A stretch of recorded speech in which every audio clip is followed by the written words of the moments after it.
Hi, I'm Carl Sanchez, and today my assistant Brian Scatterman and I will be showing you how to cut meat and to convert it into jerky. Brian, don't be shy. Why don't you come on over here and tell the folks who you are, a little bit about yourself.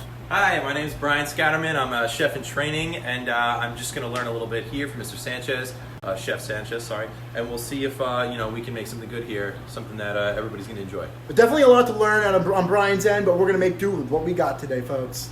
All right, so first, one thing we want to do before we jump right in is actually go over the spread of what we're working with today. So for the chicken, we've got Yeri teriyaki. Now, one thing I really want to know is that you cannot find this in your local shops in the U.S. This can only be found in shops in I think you can actually get that pretty much any supermarket. It's a pretty common brand, and I think that's also. I think those are V's there, what? sir. I think it's a V, like a V. Like a very, very teriyaki. Hey, that's thank you, Brian. This is one of the reasons why we have you on board, I guess. Okay. All right, so moving right along here. All right, well, moving right along anyway. This is Kikkoman soy sauce. A Kikkoman, I think. We're just gonna skip the sauces for now, okay? Yeah, okay. Sure. Let's jump right in again into the meats here. So what you want to make sure you're doing is a straight cut. Well, is that really you're gonna pierce? I mean, you're gonna pierce. Were you taught differently, Ryan? I would have taken some cuts and maybe cut along the side and thin them out a little bit. Would you want to make the first cut, Brian? You can. All right. Then we're gonna. There's multiple schools of ways to do this. Sure. Okay. Okay, so we're gonna cut it from the side. All right, guys, you want to have your left hand. Wait, but isn't the? You should probably not using the serrated blade. Brian, I know. I'm gonna switch to knives. I just want to make sure that we're telling them to hold the meat very sturdily with your left hand. Take the knife in with your right and just kind of saw it.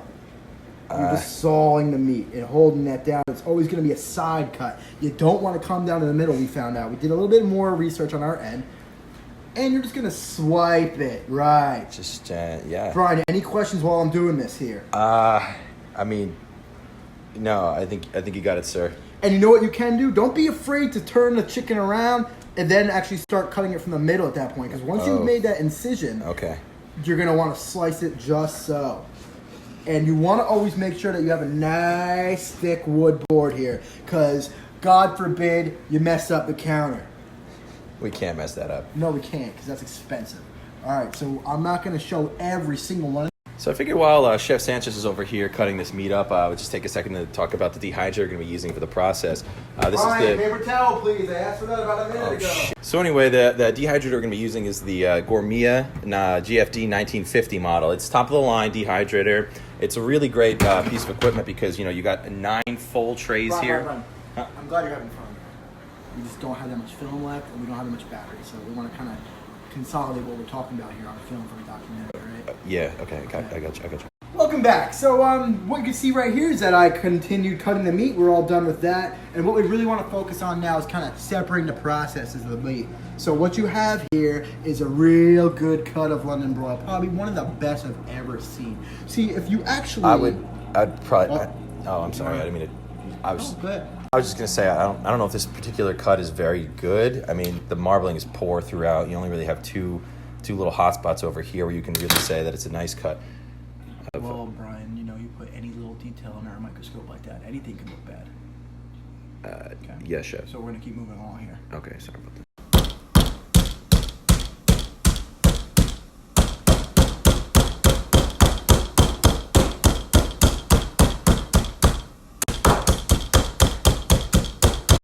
Yeah, so Chef Sanchez had to go out, make a call or something, or go to the...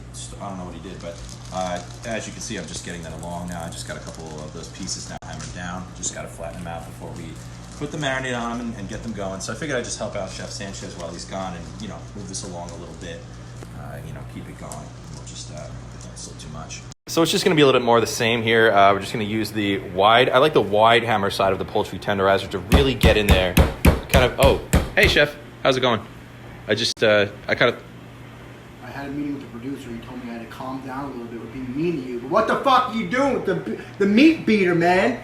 You're not even using the right side. That's not even the right side. I just thought I'd help you out and get this going a little bit. What the fuck is that? So you think we should go over the sauces real quick before we put in the marinade? All right, Brian, let's do it. So first, you've got your Worcestershire sauce, and you know what? Yes. What this does, it's really going to give that zest to your beef and your chicken. Okay, that's pretty much all that does. This is going to make it look like and smell like, almost taste like your meat's going to be cooked in a smoker. That's what this is. So you always want to look for Colgan. Again, not one of those brands you can find in your local shop. Right, Brian? Right. All right. Again, soy sauce. We all know soy sauce. It adds that extra sodium and makes you feel real good. Sorry about that, sir. Sir, where are you going? We have to... I'm out of here, man. Fucking get out of here. We'll pick it up tomorrow. We can't just leave this meat. Go clean it up. The janitors will get it. Okay. You're really sure you should be watering your deer in this drought? Grandpa deer that was barely moving. Oh, no! Hi, I'm Carl Sanchez, and this is installment number 2 of how to cook, cut, and... Alright, so here's what we're doing. We already marinated our chicken. We're not quite sure how it got this way. I might have done that, but... Brian, what are we talking about after hours work? Anything that happens off hours, we're not accounted for. Legally, we can get in a lot of... I'm sorry. Alright, so what we're I'm sorry about that. I'm really sorry. Yeah, I'm sorry. Okay. Alright, Brian. We gotta have a little talk, man. I'm sorry. Because you know what? I've been really hard on you lately, and you don't deserve all of that.